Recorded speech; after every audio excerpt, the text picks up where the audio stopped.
Bonsoir et merci d'être au rendez-vous pour passer en revue les principales informations de ce jour.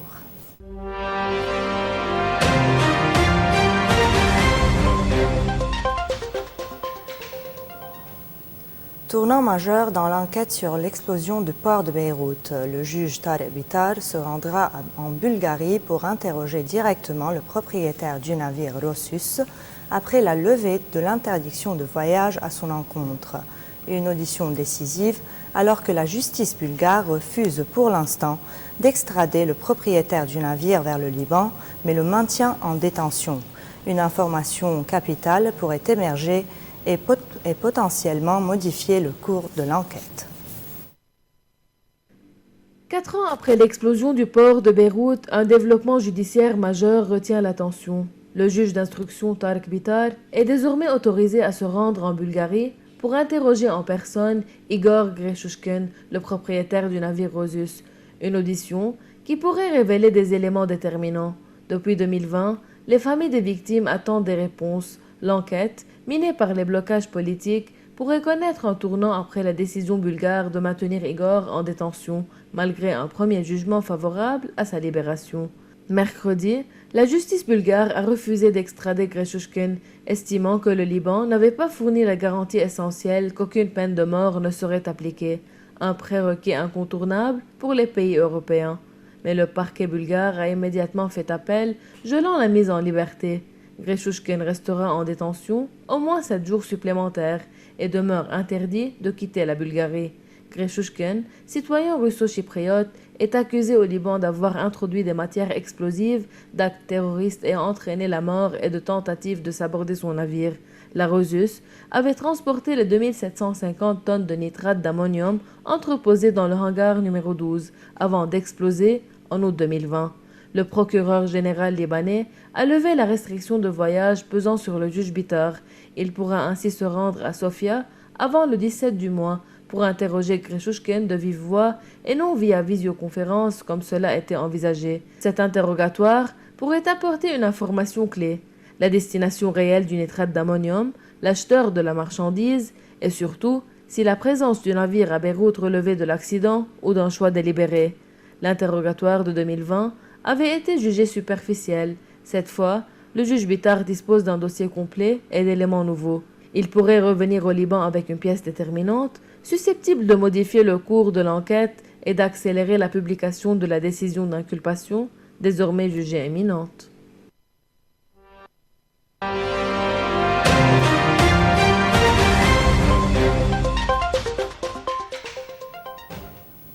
Amnesty International accuse pour la première fois le Hamas et d'autres groupes armés palestiniens d'avoir commis des crimes contre l'humanité lors de l'attaque du 7 octobre 2023 en Israël et dans les semaines suivantes. Un rapport de plus de 170 pages détaille des actes qualifiés d'extermination, de torture et de détention illégale d'otages, des conclusions qui s'ajoutent à un contexte déjà explosif alors que la guerre à Gaza a fait plus de 70 000 morts selon les autorités locales. C'est un rapport particulièrement lourd que vient de publier Amnesty International. Pour la première fois, l'ONG accuse le Hamas et plusieurs groupes armés palestiniens d'avoir commis des crimes contre l'humanité lors de l'attaque du 7 octobre 2023 en Israël, mais aussi dans les mois qui ont suivi. Les détails sont accablants.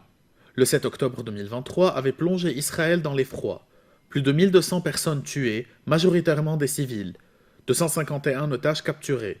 2 ans plus tard, Amnesty International publie un rapport de 170 pages et parle désormais de crimes contre l'humanité, d'extermination. Selon l'ONG, le Hamas et d'autres groupes palestiniens ont commis des exécutions massives, des actes de torture, des disparitions forcées, des viols et autres violences sexuelles, ainsi que la détention prolongée d'otages, parfois maltraités ou tués. Amnesty affirme que ces pratiques n'étaient pas improvisées. La prise d'otages ferait partie d'un plan explicite élaboré par la direction du Hamas. Sur les 207 otages emmenés vivants, 41 sont morts en captivité. Aujourd'hui, seul le corps d'un Israélien reste détenu dans Gaza. Le rapport rappelle cependant que la guerre déclenchée en représailles a été d'une ampleur sans précédent.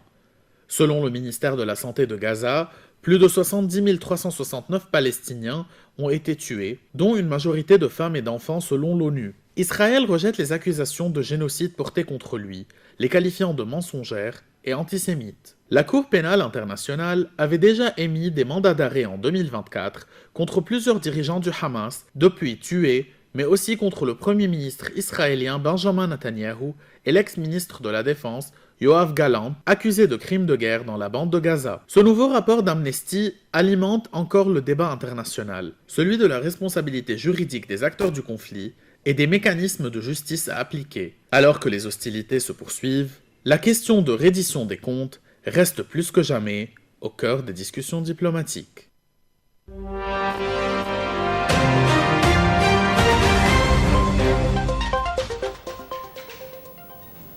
À Oslo, Maria Corina Machado, opposante vénézuélienne et nouvelle prix Nobel de la paix, a fait sa première apparition publique depuis près d'un an. Cachée au Venezuela et recherchée par la justice, elle affirme vouloir retourner coûte que coûte dans son pays pour poursuivre sa lutte contre ce qu'elle appelle la tyrannie de Nicolás Maduro.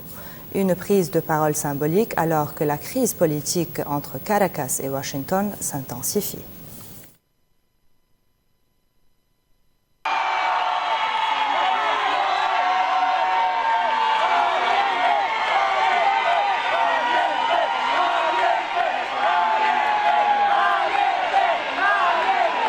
À Oslo, le prix Nobel de la paix Maria Corina Machado est apparu en public pour la première fois depuis des mois. Entre clandestinité, pression internationale et menaces d'arrestation, l'opposante vénézuélienne assure qu'elle ira au bout de sa lutte. Dans la nuit, après un voyage qu'elle décrit comme extrêmement risqué, Machado arrive au Grand Hôtel d'Oslo. La veille, elle n'avait pas pu assister à la cérémonie de Nobel. Sa fille avait reçu le prix en son nom. Devant la presse, au Parlement norvégien, l'opposante de 58 ans promet qu'elle fera tout son possible pour retourner au Venezuela malgré les risques. Elle refuse de dire quand ni comment, mais affirme vouloir mettre fin à la tyrannie très bientôt. Pour elle, s'opposer au régime de Nicolás Maduro reste très dangereux et tout citoyen dénonçant la réalité risque sa vie. La réapparition de Machado survient alors que les tensions entre Caracas et Washington atteignent un sommet. Depuis août, les États-Unis ont déployé une importante flottille dans les Caraïbes, officiellement contre le narcotrafic, une opération qui a déjà fait 87 morts et que Maduro voit comme une tentative de déstabilisation. Machado soutient ce déploiement et a même dédié son Nobel à Donald Trump. Recherché pour conspiration, terrorisme et incitation à la haine, Machado vivait caché depuis août 2024. Après avoir été empêchée de participer à la présidentielle, le pouvoir assure qu'elle serait arrêtée si elle rentre, une mesure lourde de symbole selon les analystes. Lors de la cérémonie, sa fille a dénoncé les arrestations arbitraires et les tortures au Venezuela, parlant de crimes contre l'humanité documentés par l'ONU. Présent à Oslo, l'ex-candidat Edmundo González Urrutia, en exil, a réaffirmé que l'opposition avait remporté la présidentielle que nombre de pays occidentaux jugent frauduleuse. Le comité Nobel, lui, a été clair. Il a déclaré « Monsieur Maduro, acceptez les résultats de l'élection et retirez-vous ». La question demeure, Maria Corina Machado peut-elle réellement retourner au Venezuela sans être arrêtée? Pour ses partisans, son Nobel lui donne une protection internationale. Pour Caracas, elle reste une criminelle. Au-delà du symbole, son retour pourrait raviver ou rebattre les cartes de la crise politique vénézuélienne. Alors que Donald Trump multiplie les signaux contradictoires, la question se pose, jusqu'où les États-Unis sont-ils prêts à aller au Venezuela? Entre saisie de pétroliers, déploiement naval massif et menaces à peine voilées, Washington maintient une forte pression sur le régime de Nicolás Maduro sans dévoiler de stratégie claire. Observateurs et experts tentent d'interpréter ces gestes qui pourraient annoncer une escalade. Depuis plusieurs semaines, Donald Trump souffle le chaud et le froid sur le Venezuela. Entre déclarations musclées, opérations en mer et menaces à demi-mot, personne ne sait exactement jusqu'où Washington veut aller. Un climat de tension qui interroge sur les intentions réelles des États-Unis. Dans les Caraïbes, une véritable armada américaine, 11 navires de guerre, dont le porte-avions Gerald Ford croise près des côtes vénézuéliennes. Officiellement, une opération contre le narcotrafic, mais la saisie d'un pétrolier fait monter la pression d'un cran. Pour Donald Trump, les mots sont sans ambiguïté. Les jours de Maduro sont comptés. Mais aucun plan d'action clair n'est annoncé. Interrogé sur un éventuel envoi de troupes au sol, le président américain entretient le flou. Il ne confirme rien, mais n'exclut rien non plus. Pour certains analystes, ce déploiement militaire massif relève surtout d'une guerre psychologique près de la frontière colombienne ou encore des laboratoires clandestins, bien qu'ils soient peu nombreux au Venezuela. La justification, Washington a désigné plusieurs cartels de la région comme organisations terroristes étrangères, dont le cartel des Soleils, composé de militaires vénézuéliennes. Quel est l'objectif final? Donald Trump répond évasivement que le peuple du Venezuela soit bien traité. Lors de son premier mandat, il avait imposé des sanctions maximales sans renverser Maduro. Et s'il ne se dit pas partisan du changement de régime, son secrétaire d'État Marco Rubio a encouragé ces derniers mois une ligne beaucoup plus dure, mais les spécialistes restent sceptiques. Pour eux, le risque d'une opération terrestre reste faible et les chances de renverser Maduro limitées. Certains évoquent même une autre issue, un possible accord entre Washington et Caracas sur les migrants, la drogue ou d'autres intérêts que Trump pourrait présenter comme une victoire diplomatique. Pression militaire, menaces, sanctions, mais toujours aucune stratégie définie. Donald Trump marche sur une ligne étroite entre démonstration de force et prudence politique. Reste une question centrale, cette pression fera-t-elle bouger Maduro ou précipitera-t-elle une nouvelle crise dans la région? Alors que la guerre en Ukraine entre dans sa 4e année, les négociations pour un cessez-le-feu s'accélèrent, mais les tensions restent vives. Kiev a transmis à Washington une version mise à jour de son plan de paix, alors que Donald Trump, impatient, multiplie les pressions sur l'Ukraine et ses alliés européens. Pendant ce temps, sur le terrain, les frappes de drones s'intensifient et Moscou annonce la prise d'une ville clé dans l'Est. Un conflit où chaque jour compte entre diplomatie et escalade militaire.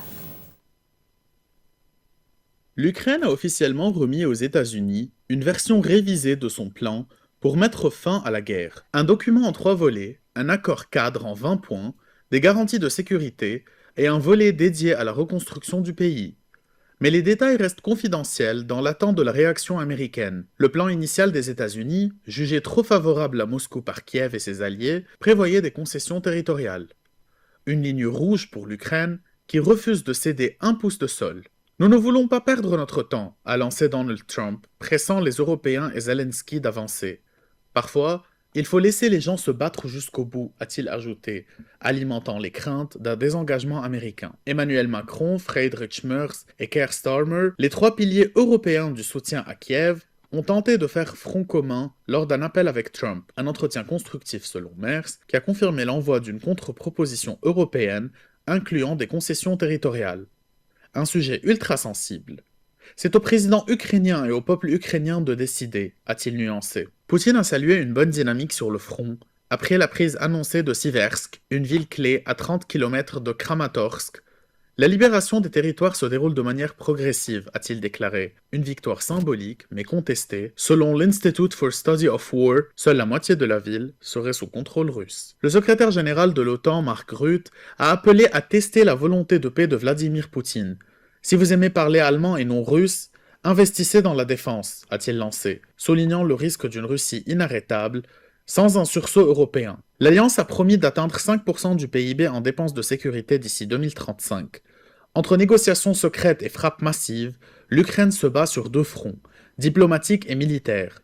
La sécurité globale déterminera la sécurité économique, rappelle Zelensky. Mais avec un Trump impatient, une Europe divisée et une Russie déterminée, la paix reste un miroir aux alouettes.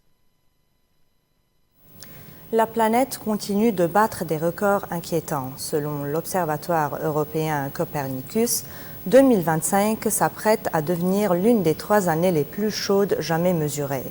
Les températures mondiales dépassent désormais de 1,48 degrés Celsius le niveau pré-industriel, un seuil critique qui rapproche encore un peu plus la Terre des limites fixées par l'accord de Paris. Dans plusieurs régions du globe, des phénomènes climatiques extrêmes se multiplient. Depuis plusieurs mois, les courbes grimpent et aujourd'hui, la conclusion est sans appel.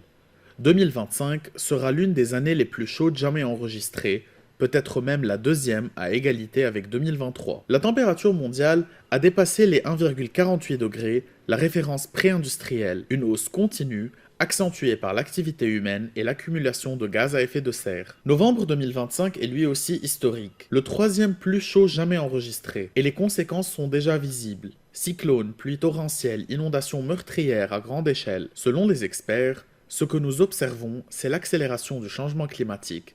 Les extrêmes deviennent plus fréquents et plus destructeurs. Selon Copernicus, la moyenne des températures sur 3 ans, 2023, 24 et 25, dépasse désormais 1,5 degré pour la première fois sur une période aussi longue, un symbole puissant. Cette limite était au cœur de l'accord de Paris. Le secrétaire général de l'ONU, Antonio Guterres, avait souligné que le dépassement du seuil des 1,5 degrés est désormais inévitable, mais il doit rester temporaire. À la COP30 au Brésil, les pays du monde n'ont pas réussi à s'entendre sur un plan de sortie des énergies fossiles, un résultat jugé insuffisant alors que 2025 approche très près des records absolus de chaleur. Feux géants, sécheresses, fonte accélérée des glaces, les signaux d'alarme se multiplient. Pour les climatologues, seule une baisse rapide des émissions peut encore limiter l'ampleur future des catastrophes. 2025 s'achève donc comme l'une des années les plus chaudes de l'histoire moderne. Une nouvelle preuve que la fenêtre pour maintenir la planète sous contrôle se réduit de jour en jour.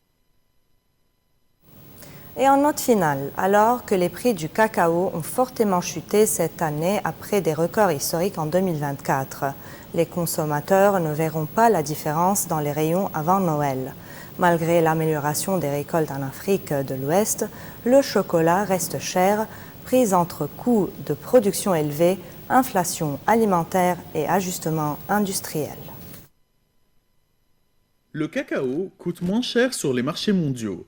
Mais le prix du chocolat, lui, ne bougera pas avant les fêtes. Entre aléas climatiques, transformation industrielle et délais de production, les effets de la baisse des cours ne sont pas immédiats. L'Afrique de l'Ouest demeure le cœur mondial du cacao. Côte d'Ivoire et Ghana assurent à eux seuls plus de la moitié de la production.